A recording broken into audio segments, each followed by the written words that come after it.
to our presentation today on vSphere upgrades. I'm Bilal, that's Graham. Dynamic duo, I'll let you guys decide it. So I work for a customer, he works for a partner, and the whole idea behind this is, both sides, everybody's got their own story, so we share our own ideas and the things that we've done. Now, the agenda basically a bit about us, my upgrade story from the customer side, his many stories from the partner side. Any random questions you guys have got, then we've got an audience poll at the end. So a bit about me. Yeah, I'm Bilal Ahmed. That's my Twitter handle. Feel free to follow me. I pretty much tweet about Batman, Nando's, and Tim Hortons. They're my three favourite things. I don't even tweet that much about tech, do I? It's just that's my love of all those things. So I've worked with vSphere for the last 7 8 years. I pretty much have every DC cert that there is in existence. I've got the VCDX as well. I'm the expert, big into the community. I like helping out. I like doing things. They've been badgering me for ages to come and do a presentation here. And do you know what? It's important to have fun with everything that you do. That makes life any harder than it used to be. We stress out, we're doing all this extra, so even in the most stressful situation, I believe you can still inject some humor into it. Hey, I'm Bilal Ahmed Graham Barker, and I've been involved with a few VMware products over the last few years. Got some certs and stuff, got some of those new badges, and I'm a VMTM moderator, so I work on the official VMware forums as a moderator. 3 times the expert, work for a partner, and get me on Twitter on the blog. Since we don't work for VMware, all this stuff is going to be our own anecdotes. If you want official line, Kev's is over there. He's the vSphere upgrade man. I'm not work today. Yeah, but feel free to badge him. That's what he gets paid for. So, my story, when I started where I currently am about 3.5 years ago, I essentially inherited a 5.1 Linux mode environment spread across 2 data centers. All Windows components, all completely separated out. VM backup and replication 6.5, they've been implemented and then just been left to run. And they needed somebody to come in and help overhaul it all. First job that was given to VIP the whole vSphere environment. That's a risky job at the best of times. So I managed to do that, cloned it all out. DC controller even checked all the backups worked, perfect opportunity to do so. I did that. As soon as I had a full procedure on how to do it, then I did it live, fantastic.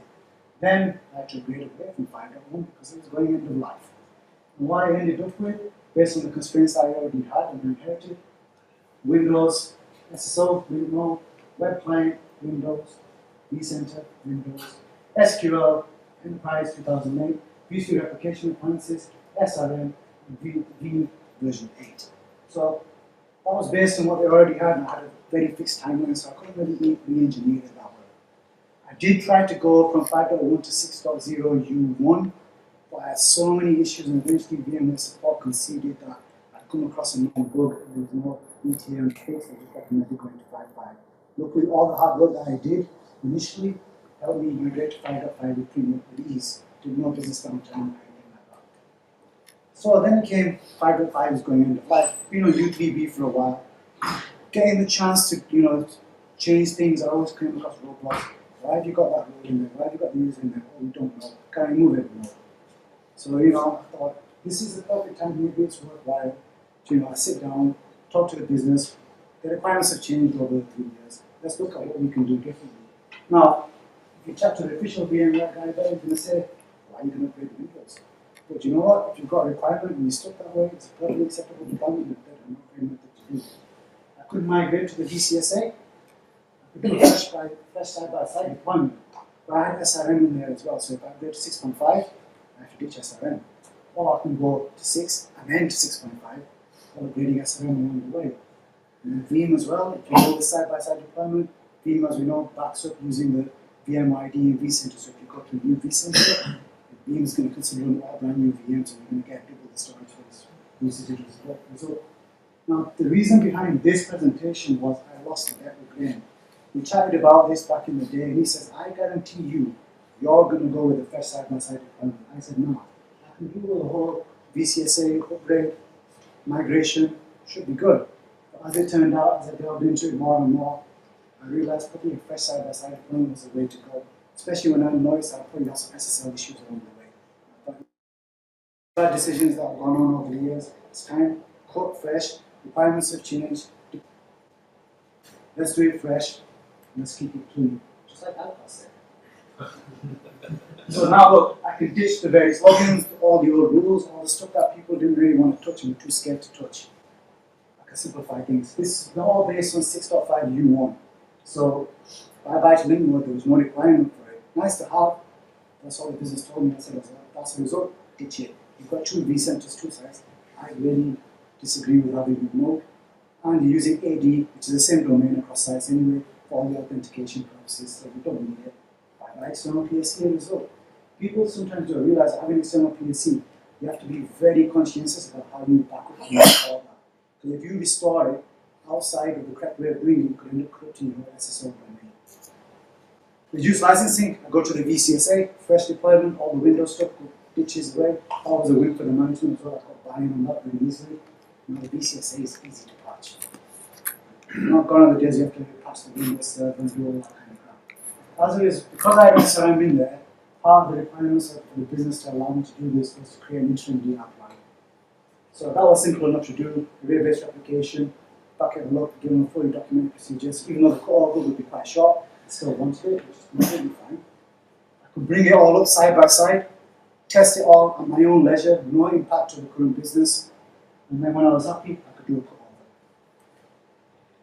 Now, doing the side-by-side deployment is a long-winded way of doing it, but when you get the chance to do it fresh and re-architect it as best you can, it's a worthwhile decision to make, and the business agrees with me on that.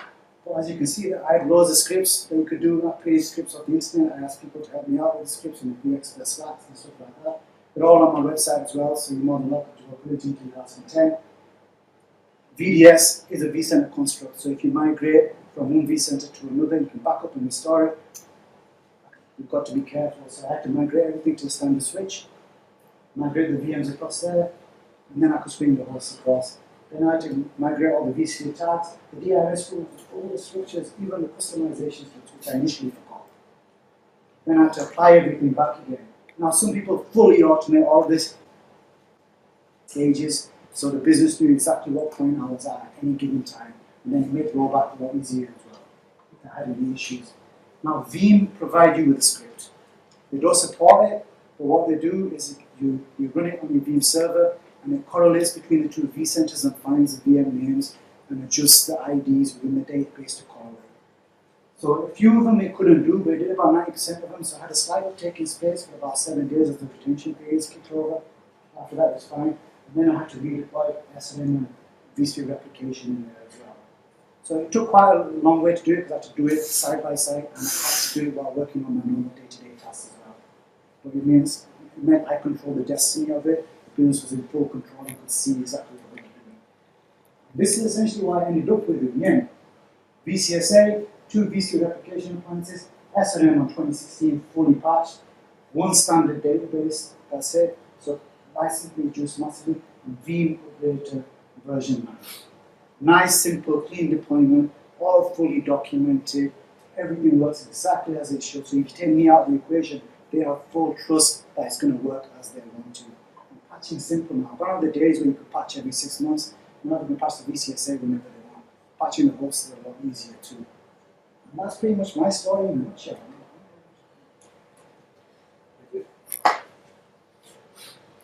Yeah, so obviously working as a customer, you have that one environment that you see, but for working for a partner, you'll see different environments every week, every month. So from my perspective, it's just a little bit different on how you would tackle an upgrade project. So anybody here currently going through an upgrade, new version, or through a patch cycle at the moment? It's usually pretty much people going through the random times throughout the year. So a partner is meant to be like a trusted advisor, so you sometimes go to them for assistance with a large project or something that perhaps you haven't got the staff to do, or the timescales.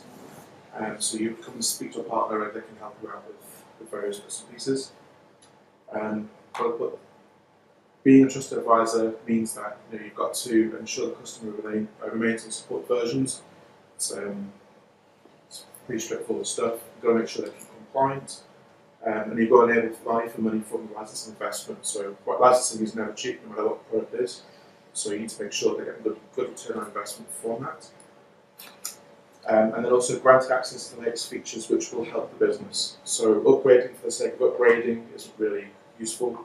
if there's a business requirement to do an upgrade, or if you're going out of support or something like that, then you need to advise the customer of that. And these are all reasons you would do an upgrade. So this is VMware's official kind of top 10 reasons that you would upgrade to 6.7. So the new architecture of the embedded PLC, and the scalability and the new user interface, your pure HTML5 interface, like the top sort of main reasons that I see that people would upgrade. And then obviously you've got compliance and you've got new features as well, such as like persistent memory, that kind of thing that was discussed earlier today. So as I mentioned before, seeing many customers means you see many different deployments. Every single environment that I've seen has been unique. So maybe the topology is the same, but maybe what's getting posted is unique. So that might determine a different upgrade path or a different version that the customer needs to go to. And what's kind of nice is, nice in one way, but you go blind every time you see a customer. So generally you wouldn't, as a partner, have seen them before. So you're going in blind, which is great because in one way you get to create this methodology of how would you tackle going in blind every time without knowing anything in advance. So you develop this framework that you start working towards to help the customer with that upgrade project. And the main things that I see are failed upgrades due to you taking the incorrect path, non-compliant upgrades, so things like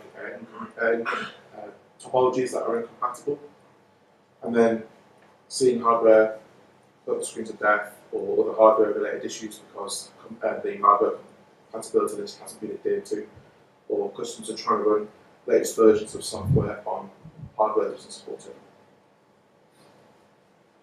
So how do we tackle that? Well, there's loads of partner tools and partner things that are available, but there's no point in talking about that today.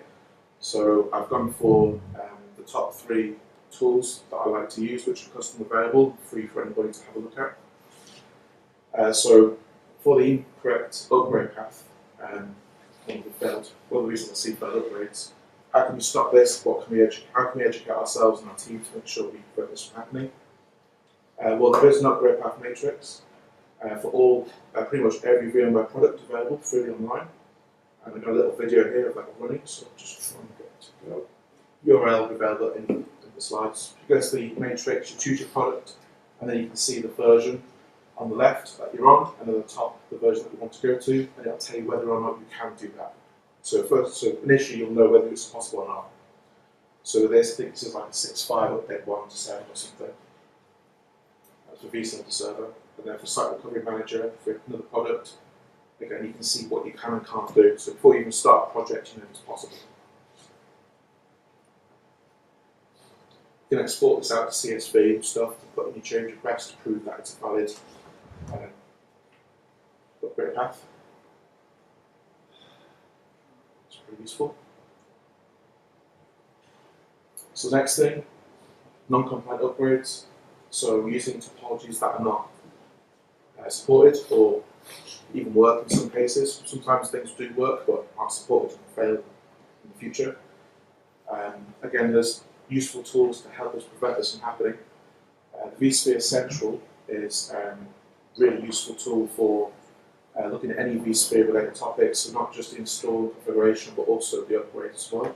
So we'll have a look at that in a second. Thank you for calling now, by the way. Yeah, it's a little known thing. There's a whole website devoted to it on VMware's one of VMware's pages. There's a link down the bottom there for it. Very, very useful. The product interoperability matrix, which some people will probably have seen. And then for any VMware product that relies on a database, so SRM used to still has options for external databases. There's a database interoperability matrix as well for those products. So kind of reiterating the fact, I don't know what a customer's got before I go in. I go in, I follow these tools, I use these guides to make sure I'm going to end up with a successful upgrade at the end. So I'll that video as well.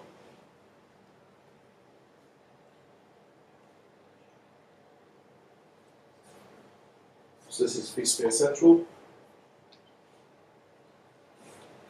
Search at the top for upgrades. And then you say what you want to do, but it's an upgrade. What version of vCenter are you currently using? So you're basically giving them some information and your current topology, whether you've got an external or embedded PXC, etc. Then it gives you a diagram of what you've just basically said you've got. And this kind of shows you what the upgrade path might look like.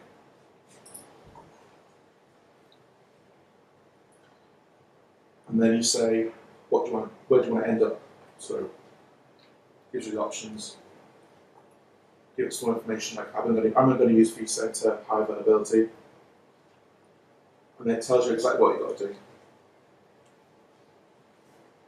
Gives you like a step by step, and then it gives you the articles for every step that you've got to take to get that upgrade done. The product interoperability matrix shows you you select 2 products from VMware's suite, and it tells you whether they're compliant, whether they'll work together on those versions. So you can put vCenter server in. Think about replication, vSphere replication. And you can select your current version, leave the second one blank, or select what version you want to go to. And tell you if they work together. So there's one thing working out whether that upgrade is possible for that particular product, we need to make sure that works for all the other solutions they've got in place. They mentioned the database interoperability guide as well. So we also mentioned the site recovery manager, choose the version that you're going to be running. And then you can even select a database, so if you're going to tell you which databases are supported and which ones are not. And then you can add a few extra versions in just to see them side by side to select one from a range. So there you go, some SQL Server versions are not supported. And then a couple of screens of death, so hardware failures resulting from incompatible software running on top. I'm hoping a lot of people have seen HCL, so the actual hardware compatibility list site. We'll have a quick look at that now. It's fairly straightforward. It's something just to bring up. So HCL. So with this, you choose what version you want to go to and what hardware you want to try and run on that version. So generally, yes, your hosts effectively. Choose your ESX version, choose your vendor, and got Dell EMC, so it's still all Dell in the system. And then you can see what's actually. So you can see the ESXi version that's supported on that hardware, but also not just the actual server, but the CPU is also important. Sometimes you put CPUs in not supported. So to give you the CPU, you can click on the CPUs for more information. So they'll give you a list. They give you VC compatibility mode as well. That's supported on that CPU. Also some more information on the CPU. If you go back, you can click the actual model of the server, and this will give us the BIOS version, which is key to have for certain features like FT. So there's more to it than just pressing the upgrade button. I think Update Manager is a bit more responsible now, and it looks at some of the stuff. Yeah, it's so within the vSAN integration, there's a bunch of stuff there. Just one thing I do want to call out is the compatibility guide is brilliant, but if you've got a large estate, something that we don't shout about enough is there's a fling that you can run. It's a Python script. You point it at your vCenter servers and you tell it which version you're running, which versions you want it to go to, and it will check every component, including firmware on HBAs and things like that. So that's well worth thinking about as well. But I think things.vmware.com is That's the one, yeah. they're all worth looking at, to be honest. There's all sorts of interesting It's a very funky things. Yeah, really useful stuff. Yeah, so yeah, as mentioned before, like think firmware, things people won't think about. This guide actually covers a lot of hardware, so think down. You can set from the system servers, just get that and you'll get this. And you can set all sorts of things to check out the compatibility for. So if you're looking at vSAN, you're wondering if your current hardware can work with vSAN to minimise additional expenditure to go that way. Or you're just upgrading vSAN, you want to make sure everything's compliant. Again, in the compatibility guide, there is a section for vSAN. So we'll have a quick look, I think, at the readiness first. Yeah, so you select the version of the ESXi that you want to go to, your vendor of the node that you're interested in, and it'll give you the model numbers and sometimes the SKUs as well. So you go straight to the vendor and just order.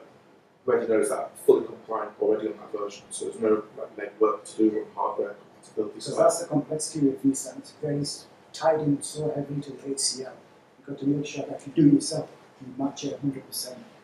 Yeah, and you can click build your own. You want to do your own many nodes or your own nodes. Then you can select the component that you want to check compliance for. Again, the vendor, the version, and then the device type. So we're just going to look at, I think it's flash devices. Yeah, and you can choose from this list which ones you want to use. And it'll tell you what type, hybrid or all flash vSAN that's compatible with. Gives you the driver that's supported, the firmware version, some other information that's useful. But also more importantly, it gives you the actual download link for the drivers. So if you're not using Update Manager. Okay, and then bonus content. So before you do your upgrade or after you do your upgrade, it's more of an operational thing. But Skyline, as was briefly mentioned before, is like a proactive support tool. So it will you deploy a little file, a VM effectively on your vSphere environment, connect it up to your vCenter server, which will take your hosts. Also does NSX as well. I think new things coming soon. And what this allows us is it allows for sensitive information is removed and sent up to VMware for analysis. And you collect basically does this every day. And we'll look at what the reports look like. Basically checks for known issues in your environment on the versions that you're currently running. So this is what you log into once it's all set up, and it gives you all the findings that it's found in your environment that are causing issues or could be causing issues. It looks like KB files, and it will produce the information here direct for you. So it's like a single pane of glass to find all the problems with the products that it supports. It tells you which objects in the environment have this particular issue and what the issue is.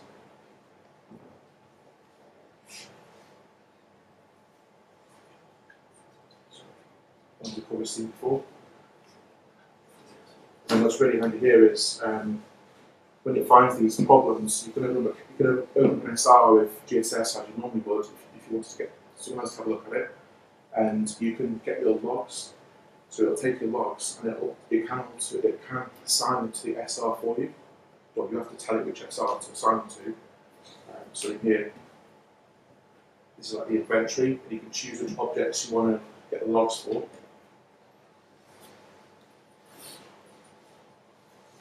You hit next, and you can choose the SR that you've got open and just attach them in. So you don't have to download all these logs and upload them and mess around with files that are corrupted, etc.